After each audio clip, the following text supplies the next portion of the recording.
yeah, in regards to like just your overall like mom life, everything you do there, like what would you say has been your biggest struggle as a mom throughout your little guy's life, would you say? Well, I think it's definitely with working full time that, either he's in school when I'm working, or this summer he's like in a full day daycare program. And so I only really get to see him either before work or after work. And I wish I could spend a lot more time with him, and I try to make the time that I do spend with him memorable and fun. But it does get to be a struggle when you got a lot of other things going on, or, a busy schedule, and trying to balance that and not be the mom that's constantly nagging to get something done, or, being the disciplinarian all the time. We like to have fun and be able to do things that he likes to do too, and not that it's just all me planning things. Right. So it's definitely trying to balance the whole work and mom life, and still for me to have a life of my own too, and be able to do things that I want to do. So definitely the balance act. I don't envy the moms. I know that it is such a full-time responsibility. Yeah, it's like, you guys do so much. So kudos to all the moms. I'll you guys are like, oh, I'm worried about this. They'll be like, oh, I wasn't even on my radar. So you're a great mom. You're a great mom. At the end of your life, as you look back on like your family and your son, what do you feel like is like the most important thing, like for you to like focus on with him as he's growing up as a kid?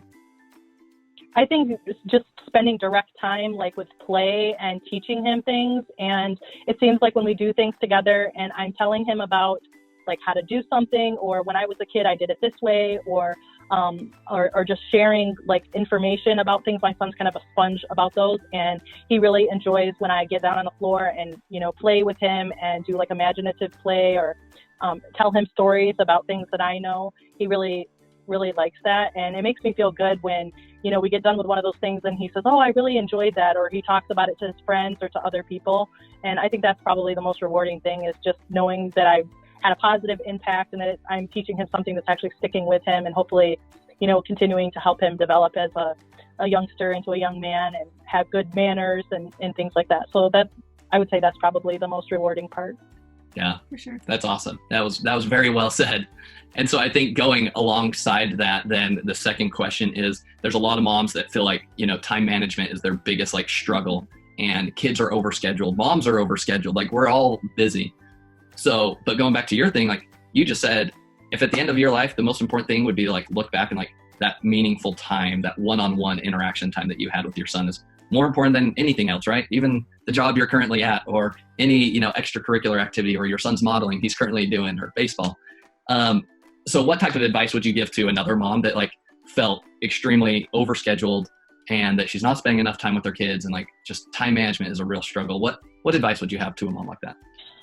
Well, I think like just being mindful of how many commitments you have, either outside of work or outside of your family, and just learning to be able to say no. It's taken me a long time in life to get to the point where someone asks me to do something, and, having the courage to say, no, I really can't commit to doing that. Or, I'd really like to help you with that, but this isn't a good time for me. Maybe in, a couple of weeks I can do that. And just having the courage, I think, to stand up and say no is a big thing. And it's very difficult because everyone feels the pressure to want to please other people and be helpful. And, people just spread themselves way too thin. And I try, when I do scheduling for things, I kind of have like an all-in-one calendar. I work a lot with like Google Calendar, and try to get everything that I can on that and follow it. And it's easy to kind of move things around, or see, into the future of, okay, I need to plan a doctor's appointment this particular week, and what else is going on.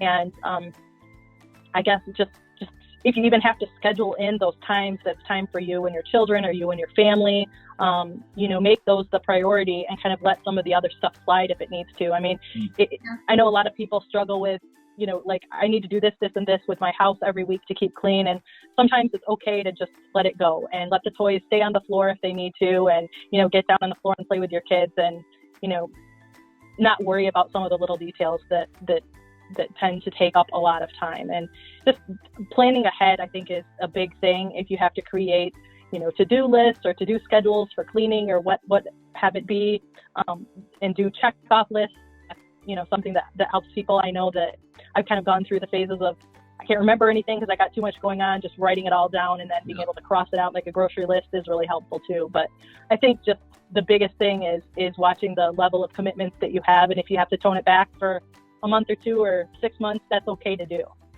Yeah. That's really good advice. Yeah. I think if I heard you right, to sum it up, it's like prioritizing family time is one of the most important things, right? Make an appointment with your family. Make an appointment, like literally put it on your calendar. Like, yeah, like we're maybe going to do like the luau this weekend with our family, no matter what happens, no matter what other appointments try to steal our time. Like we know that this is like the most important thing, because at the end of the month, like I would rather have those memories with my family than any other soccer tournament or baseball practice or anything else that's going to sneak up and try to like steal your time. Is that right? Yeah, definitely.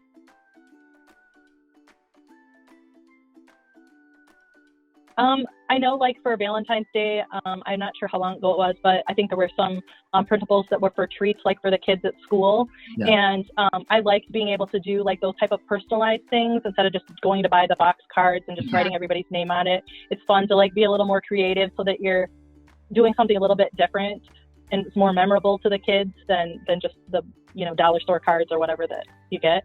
And I think too, like, there was something for St. Patrick's Day, maybe that, I don't know if I'm thinking maybe it was your guys' thing that, about creating like a treasure hunt for the leprechaun. Like a scavenger hunt. Yeah. Like the gold. Yeah.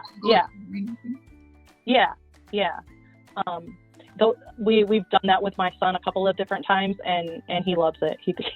That's really something that's fun, and it takes a little bit of time to kind of plan it all out, but it's definitely something he's talked about to other people, and so that's cool. Yeah. Do you feel like it kind of goes back to what you had mentioned? Like that's kind of the most rewarding time for you is when after you do an activity like that and he's like excited, he's like, that was so much fun. Like, is that kind of where, puts the cherry on top of that, like whole stressful mom life, right? Yeah, definitely. Mm-hmm. What was your favorite family tradition growing up that you did with your family?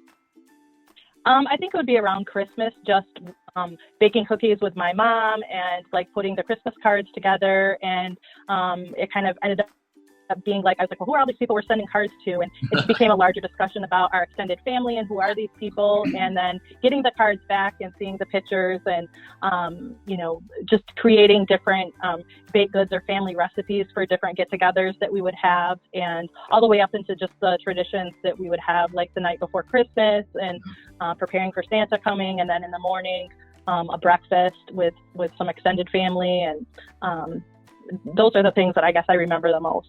That's fun. Do you feel like you enjoy like cooking more and stuff because you baked a lot with your mom? Like, is that something that you kind of like cherish as a family memory kind of thing? Yeah. And I try to create some of those recipes, and some of them I don't have like written down. They're just kind of things that I've learned over the years how to do. And so I know I need to write those down and be able to pass those along. And I try to get my son interested in helping too when we make different things and talk about those same kind of discussions of why are we eating this, or whose recipe is this? What's the big deal about, eating this particular item or whatever. Yeah, that's cool. That's fun.